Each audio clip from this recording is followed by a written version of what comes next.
چاہ رہا ہے اس پہلے درخت کے بارے میں جس کا نام ہے حیات کا درخت، زندگی کا درخت لگا دیا خدا نے، اور اس سے کیا نکلتی تھی؟ زندگی۔ وہ ہم تک کیسے پہنچ سکتے؟ آدم کو تو خدا نے نکال دیا آدم سے، آ گیا زمین کے اوپر، دیکھو بات کی پہچانو، وہ تو وہیں پر رہ گیا۔ ہم اس درخت سے کیسے کیسے کیسے برکت لے سکتے ہیں؟ کیسے برکت لے سکتے ہیں؟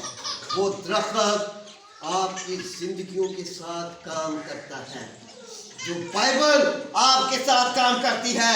جب خدا کا زندہ کلام آپ کے ساتھ کام کرتا ہے تو میرے عزیزوں وہ درخت بھی آپ کے ساتھ آج بھی کام کر سکتا ہے اور کرتا ہے۔ 4 طرح سے یہ درخت آپ کی زندگیوں کے ساتھ کام کرتا ہے۔ کتنی طرح سے؟ 4 طرح۔ The 4 type، 4 طریقے سے یہ درخت آپ کے ساتھ کام کرتا ہے۔ پہلا طریقہ کون سا ہے؟ سن لیجئے گا بائبل مقدس میں سے، نکالیے میرے ساتھ مقدس سلیمان کی معرفت لکھی گئی حکمت کی کتاب اور اس کا 3 باب اور اس کی 18 آیت۔ 2 درخت خدا نے لگائے ہیں جی عدن میں، باقی سبھی درختوں سے ڈیفرنٹ۔ ایک حیات کا درخت، دوسرا نیکوبات کا درخت۔ ہم نے اس حیات کے درخت کی طرف آج بڑھنا ہے کہ کس طور سے یہ حیات کا درخت ہماری زندگیوں کے ساتھ کام کر سکتا ہے، کس طور سے یہ حیات کا درخت ہمارے اوپر اپنی برکت آسمان سے انڈیل سکتا ہے۔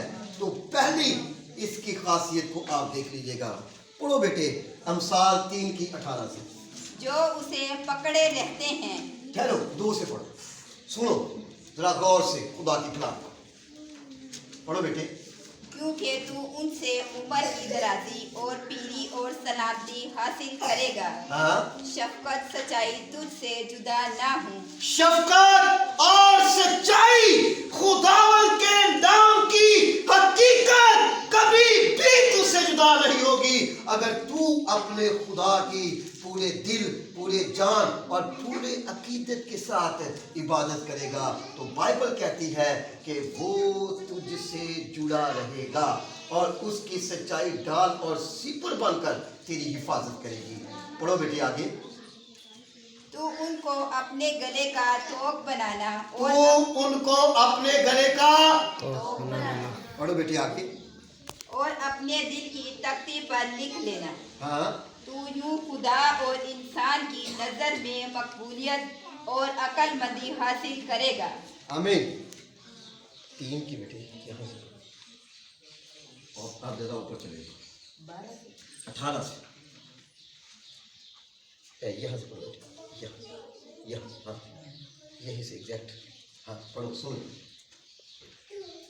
کیونکہ اس کا اصول چاندی کے اصول سے اور اس کا نفع کندن سے بہتر ہے۔ ہاں جی، وہ مرد جان سے زیادہ پیش بہا اور تیری مغروب چیزوں میں بے نظیر۔ ہاں جی، اس کے دہنے ہاتھ میں عمر کی درازی اور اس کے بائیں ہاتھ میں دولت و عزت۔ اس کی راہیں، یہ کس کے ہاتھ میں ہے جی؟ خدا کے ہاتھ میں۔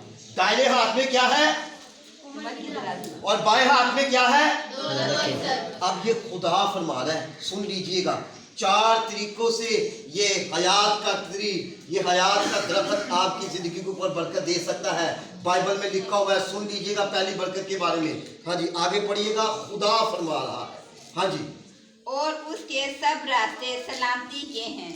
جو کوئی خداوند کا نام لے گا وہ نجات پائے گا اور خدا کی راہ کے اوپر چلے گا، اس کی طرف بڑھے گا، اس کے بھیدوں کی طرف بڑھے گا، اس حیات کے درخت کی طرف اپنے آپ کو لے کر جائے گا، اس کی شاخوں کا طالب ہوگا، کہے گا کہ زندگی اور حیات اور تندرستی اور ہر ایک بیماری کے اوپر میرا خدا ہی غالب پاتا ہے، تو وہ اس کے پاس چلا جائے۔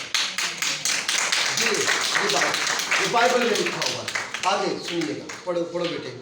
جو اسے پکڑے رہتے ہیں، جو اس کو پکڑے رہتے ہیں اس کی راہ کو، وہ ان کے لیے حیات کا درخت ہے۔ وہ ان کے لیے کیا ہے؟ خدا کی راہ